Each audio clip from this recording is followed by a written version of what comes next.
Alors, apprendre à coder, c'est vrai que ça peut faire peur. On s'imagine tout de suite une montagne immense à escalader, on entend parler de langages super compliqués, d'outils qui ont l'air sortis d'un autre monde, mais en fait la vérité c'est qu'il y a une approche beaucoup plus simple. Une approche qui mise tout sur l'action plutôt que sur la théorie. Et c'est ce chemin-là qu'on va explorer ensemble. La question paraît toute bête, mais la réponse, elle, est super importante. Est-ce qu'on peut vraiment apprendre à faire du vélo juste en lisant un livre dessus? La réponse, on la connaît tous, c'est non, évidemment. Pour apprendre, il faut monter sur le vélo, il faut essayer de pédaler, on va sûrement tomber, et puis on va se relever et recommencer. Eh bien pour la programmation, c'est exactement, mais alors exactement la même chose. C'est un savoir-faire qui s'acquiert par la pratique, pas juste en lisant des bouquins. En gros, il y a deux manières d'apprendre. D'un côté, on a l'apprentissage un peu passif, c'est-à-dire on lit des livres, on regarde des tutoriels vidéo.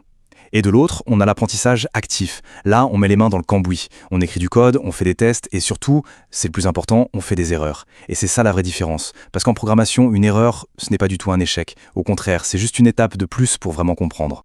Bon, d'accord, la pratique, c'est la clé. Mais la question qui vient tout de suite, c'est comment on fait? Comment on s'entraîne sans avoir peur de, tout casser sur son propre ordinateur? Eh bien, la solution, c'est de se trouver un espace dédié, une sorte de bac à sable où on peut expérimenter sans aucun risque. Et c'est là qu'interviennent des plateformes comme LADEX par exemple. Ce qu'elles font, c'est génial. Elles nous donnent un vrai environnement de travail, un vrai ordinateur pour coder, mais directement dans le navigateur Internet. Fini les installations compliquées qui prennent des heures. On ouvre une page web et hop, on peut commencer à écrire du code et voir tout de suite ce que ça donne. C'est quasi instantané. J'aime bien l'image de la cuisine d'entraînement, ça résume parfaitement l'idée. Imaginez un endroit où on peut tester des recettes, on peut se tromper, casser des œufs à côté du bol, mettre du sel à la place du sucre, faire cramer le plat. Et alors, aucune conséquence. On jette, on nettoie, et on recommence depuis le début, autant de fois qu'on le veut.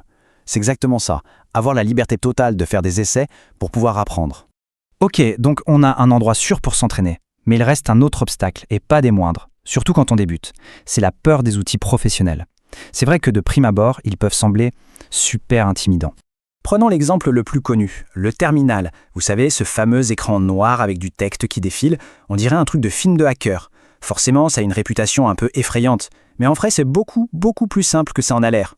En fait, le terminal, c'est juste une autre manière de discuter avec son ordinateur. Au lieu de cliquer sur des icônes avec la souris, on lui écrit directement des ordres, des commandes. C'est tout. C'est hyper direct, c'est très précis, et une fois qu'on a saisi le truc, c'est un outil surpuissant. Donc non, ce n'est pas un monstre à fuir, c'est juste un nouvel outil à apprendre à maîtriser, à apprivoiser. Et comment on l'apprivoise? Eh bien, en s'entraînant, tout simplement. Avec juste quelques commandes de base, on peut déjà faire plein de choses. Regarder les fichiers dans un dossier, passer d'un dossier à l'autre, en créer un nouveau, créer un fichier vide. Et le gros avantage d'un environnement sécurisé, c'est qu'on peut tester tout ça en boucle, sans jamais avoir la moindre crainte de faire une bêtise sur son propre ordinateur. D'ailleurs, il n'y a pas que le terminal qu'on peut découvrir, on peut aussi s'exercer sur des systèmes comme Linux. Et pourquoi c'est important Linux? Parce que c'est le système d'exploitation qui fait tourner la grande majorité des serveurs sur Internet. C'est un peu le moteur caché du web. Du coup, se familiariser avec dès le début, c'est un atout énorme. Alors, on a parlé des outils, qui sont un obstacle technique. Mais il y a un autre obstacle, qui est peut-être encore plus grand, et il est psychologique. C'est la peur de faire des erreurs. Là, il faut vraiment changer sa façon de voir les choses.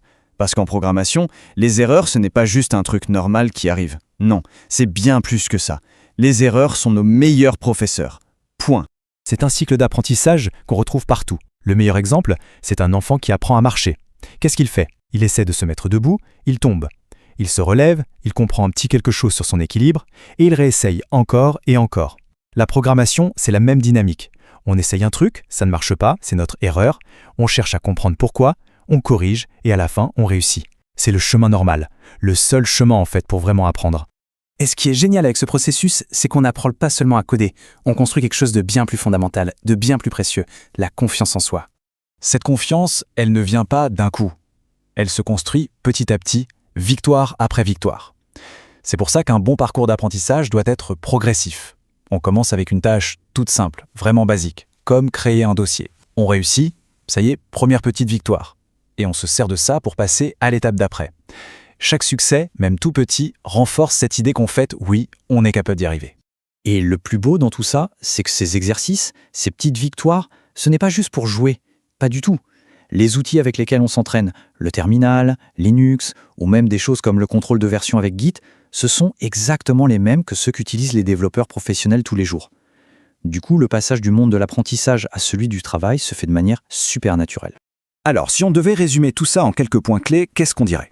Premièrement, la pratique, la pratique, la pratique. C'est la seule chose qui transforme des connaissances théoriques en vraies compétences. Deuxièmement, pour pratiquer, il faut un environnement sûr, un bac à sable où on a le droit de se tromper. Et troisièmement, c'est en faisant des erreurs et en les corrigeant qu'on construit sa confiance. Cette fameuse confiance qui permet ensuite de maîtriser les outils des pros. Pour finir, on pourrait se dire qu'apprendre à coder, c'est juste apprendre une nouvelle technique. Et c'est vrai, bien sûr. Mais si on y réfléchit, et si la plus grande compétence qu'on développait dans ce processus, ce n'était pas le code lui-même, mais tout simplement la confiance d'oser essayer. Cette capacité à ne plus avoir peur de l'échec, à se lancer. Ça, pour le coup, c'est une compétence qui sert toute la vie, et dans bien d'autres domaines que l'informatique.